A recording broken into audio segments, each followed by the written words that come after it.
What's going on, everyone? So before I get into the video, if you're new here, subscribe, leave a like while you're here. You know, I love the support, and it kind of encourages me to make more videos. So let's get into it. Alright, so as you can still kind of tell, this is, yes, I did film the other video about motivation in my channel content yesterday. I am still sick. I mean, I was at school all day today, but I'm still sick. You can kind of hear it in my voice. It seems that there's something going around, but mine's going away. I mean, I've had it for 3 or 4 days now, so it's making its way out. But, so today I was here thinking, and I'm like, I don't know what to do, whether I should make a video once a day, but I can't really do that, or once a week, which might get, like, then I have a schedule I have to work on and blah, blah, blah. I don't want to do that. So I thought, you know what, why don't I just make a video whenever I can? I have a whole list of things that I want to make videos of right here, so I got a whole plan going. But the time thing, you know, I have meets, I have practice, I have school, I gotta study, I have all these things, so I'm just gonna, you know what, when I have the free time, I'm gonna hop in and make a video. And I'm pretty sure it'll be probably like once a week or more. So at minimum once a week, if not more. I'm gonna tackle as many things as I can. So as you can tell by the title today, yes, I'm going to be talking about the dreadful ice bath therapy. So I feel like every time I start a video, it always links to my social medias, you know, Instagram and Snapchat. Most of you guys see me sometimes, especially on my Snapchat. I'm a huge supporter of ice baths. So as you know, I'm a huge athlete myself. I love, you know, getting those intense workouts in to the point where, you know, you're falling down at the end because your legs hurt so badly. So this does apply for mostly your legs. I'm not too sure how you do it with your arms. You need a pretty big thing, but, you know, first we're just going to talk about, like, you know, cold showers. So some of the pros of, you know, getting up in the morning and hopping in those cold showers, you know, that brisk, ice cold feeling. I mean, I don't mean like, you know, you turn the hot on and you turn the cold on, like, to the point where you're not turning red from how hot it is. I mean, like, you don't even touch that warm nozzle. Like, that handle doesn't get touched. You just go right to that cold one and, you know, turn that on, hop in. If you've ever, like, you know, gotten into the shower too early before it's all warmed up, you know what I mean when it's really cold. Some of the pros of cold showers, you know, it boosts your alertness. It's really great for your skin and your hair. It helps with your immune system, your blood circulation around the body by stimulating your nerves and your face. It also helps with your metabolism, you know, those nerve reactions help with speeding up your metabolic rate. So, you know, it's good, like, keeps the toxins out. It could be really good for your face, you know, and the main thing is they speed up muscle recovery. Now, showers are kind of like, you're not really compressing like an ice pack. But, you know, the cold water, it stiffens up the muscles a little bit. So it's good. It's like the same effects of an ice pack, but not as spot on as you could assume. Other pros include increasing testosterone, increasing fertility, immunity. You know, there's a lot of good things about cold showers. And not to say there isn't very good things about hot showers, you know. That helps clear your pores, that helps loosen your muscles up. You know, that's definitely there's a lot of things, but, you know, it's good to fluctuate. If you're constantly taking hot showers, it's not the greatest thing for your skin, because, you know, hot, like, your skin gets really dry sometimes. It's not the best. It's good to, you know, fluctuate in between. It's probably really hard for the normal people to just, you know, one day be in a burning hot shower, the next freezing cold shower. You know, right, you could start getting into it, but right at the end of that, you know, that normal shower, you just slowly turn the hot down until you can't tolerate the freezingness anymore. That's usually how you start to get into it. But that's just kind of like the vague portion about showers, cold showers, which I know are a lot more popular than ice baths. Now, on the athletic side of it, ice baths are huge. The pro soccer players, the pro football players, pro runners, all these different athletes are now coming out and talking about how sometimes they can even hop in ice immediately after a game while they're in the locker room, so that the next day they can get up and go play another match somewhere else. So everyone has had that moment in their life where, you know, they've fallen or something, they've hurt themselves, and they have to put an ice pack. It sucks, but it does help. Ice has obviously been proven to decrease inflammation, help recover muscle fibers quicker, and also, you know, to flush out some of those toxins that could be in the muscle, like lactate, that is keeping you from, you know, loosening up. But you just have to imagine like a giant ice pack, but instead of being on one spot, it covers the whole lower portion of your body. Now, there's a lot of training centers in like California, I know of, Arizona has them. Some of those bigger facilities that have recovery systems where they'll have 120-degree baths and 32-degree baths, which is that's a little cold. I'm gonna say it's like probably a little bit warmer than that, but they'll have both of these where you could go up above your shoulders. Now that's kind of like, that's far out, but I see if you're a upper body lifter, you know, if you're one of those power lifters, I can see that could be useful. But just think about that. Every sport pretty much includes your leg. Just about every sport includes your legs. Now, during the summertime, the pipe tend to not be that cold, you know. Like, it's cold when you put your feet in at first, but after a second, you know, it's fine. Everyone knows that feeling when they're going to the ocean. Their feet are like bone chilling. Your toes kill. You have to get out. Everyone knows that feeling. That's what it feels like in the winter. In the summer, the water's not too bad in the bathtubs. You know, the coldest it'll get is like 60s, if I may, usually 70. That's where the term ice bath really comes from, because especially here in New York, when it's that warm, you have to add up. I've got this really nice system set up. I have an ice machine, and I have my refrigerator ice machine, so I can get the most ice that I can create at home. Instead of going out to 7-Eleven, you know, buying bags. I don't take these every day. I rarely even take these once a week. But, you know, it's good to be prepared. So every day when I go into the kitchen, I'll empty out my ice thing in my refrigerator. And I'll go into the garage where we have like another one that's just for like storage. And I actually have buckets in there filled with ice. So I'll empty it, put it back. So, you know, the next day, if there's ice in the fridge again, I'll go and do it again. So I just, you know, I work with the schedule so that come the day I need to take an ice bath, I'm all set. And I do the same with the other ice machines. So right about now, I have a nice big stockpile of ice going on downstairs in my freezer. So for the summertime, it's great. It does exactly what I need to. But in the wintertime, when I'm doing winter track and even the beginning of spring track, the pipes are actually cold enough that you can just turn that cold nozzle on and your feet will be numb, bone chilling, like jumping out of the water. It's happened, I've proven it. I mean, I've taken temperatures that are like below 60. You know, that's pretty cold for straight out the pipe. And I'm not saying you have to hop into a bath that's nearly frozen every time to get, you know, pros.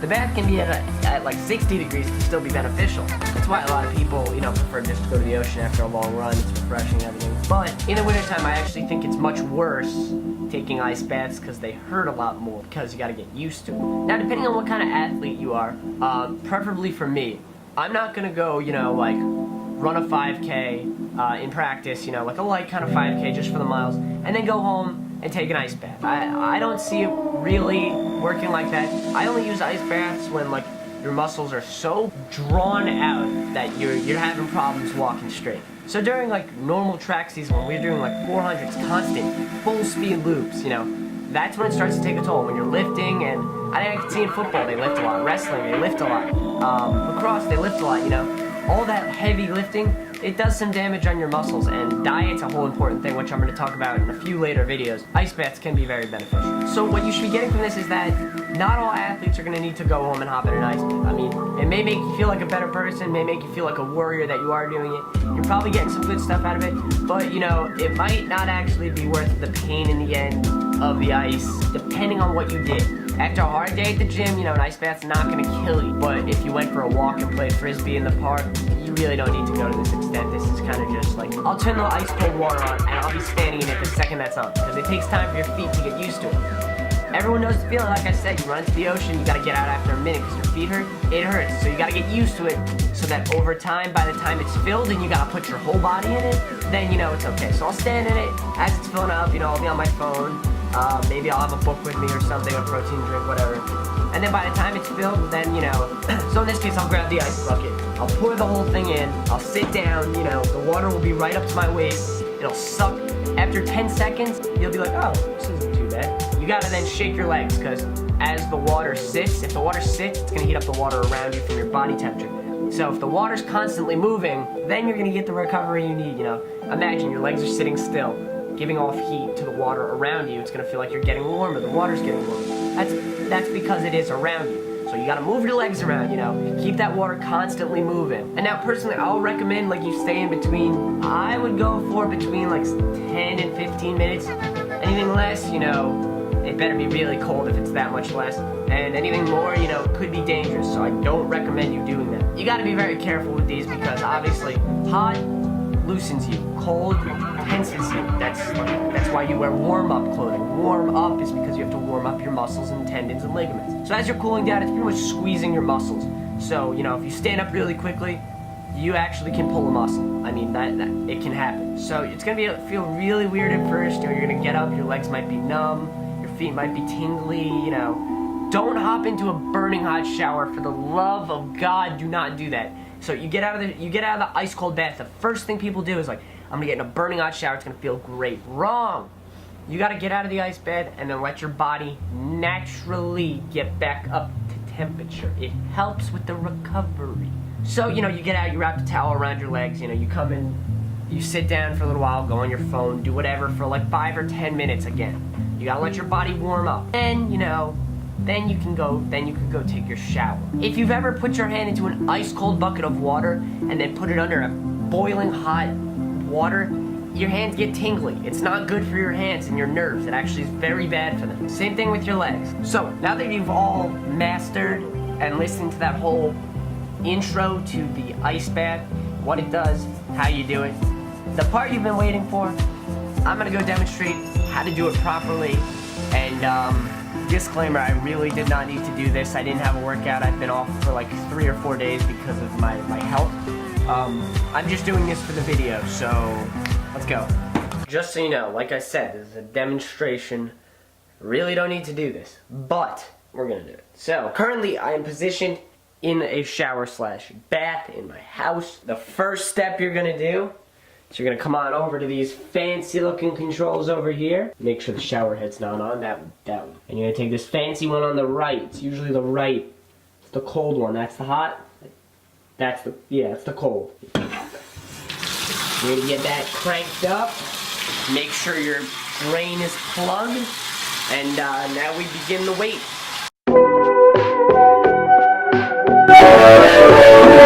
Alright, it's been about 5 minutes now that the ice bath is nice and cold and full. Now, all you gotta do, you gotta check the time, make sure it's 6:10 right now.